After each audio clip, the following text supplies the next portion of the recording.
第二个给我来个至尊豪华的煎饼果子。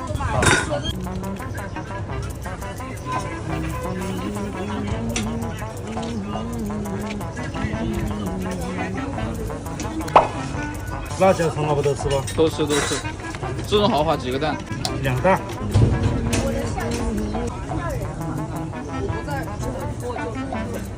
哥还可以加其他的东西不？你要加什么？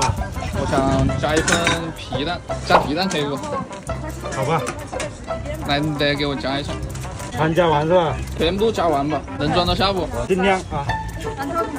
我能给你加得下就加啊。那皮蛋那么大个，我给你切好了，尝尝就行，8满呢。起码要8下满，8满给我加。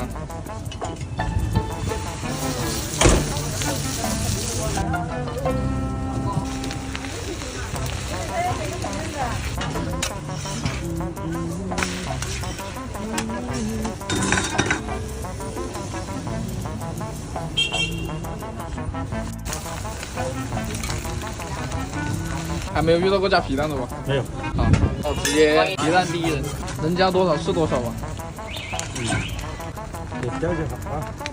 不会掉的，一口咬下去全是料。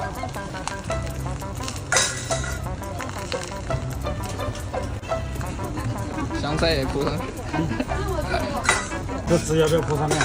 不淋汁了，怕等下漏油。我顺便配个自热火锅一起吃。这不是拼多多8周年美食节专门捕猎咱国产美食放出的8000个名额，每个名额整箱8盒5种口味海底捞，纯用爱发电，番茄小酥肉、脆爽牛肚、麻辣嫩牛等，肉又大块又好吃。我拦截了其中680个名额做专属，放评论区置顶了。点开职业场8盒，赶紧去，过了这村就没这店了。这东西外国人应该不敢吃哦。